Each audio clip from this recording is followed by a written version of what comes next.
Hey guys, I haven't been here in a while, and finally, I have some free time and the opportunity to do something. I've never had a video like this on my channel before. I'll be commenting here and explaining everything I'm doing. I'll also mention that you won't see the final result at the end of this video because the tank isn't ready yet. It's a work in progress, so I decided to post it step by step. It's convenient for me, and I don't have much time to edit videos, so there will be several parts. So let me tell you about the tank.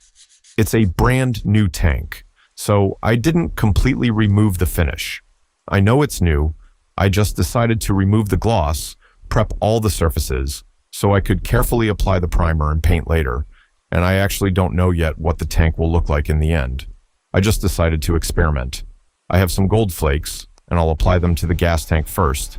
I'll decide what to do with it later. I really like using a black base coat under flakes of absolutely any color, so this time I'll also be using black paint. Here you can see the gas tank is already primed and painted, so it's completely ready for the flakes.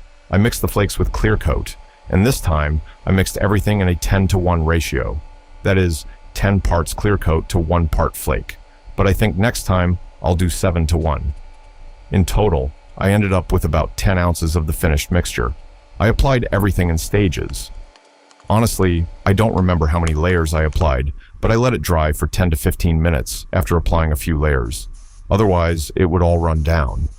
After I covered everything with flakes, I added a finishing clear coat on top. I used about 3.5 ounces of clear coat on this, and this is what the tank ended up looking like. Overall, I like the result. I'm happy with it. It looks great, but I must admit, it also looks too simple. Something needs to be done with it. Something needs to be added. I don't know yet what I'll do with it, but you'll see what I do in the next video. Thanks for watching. See you next time.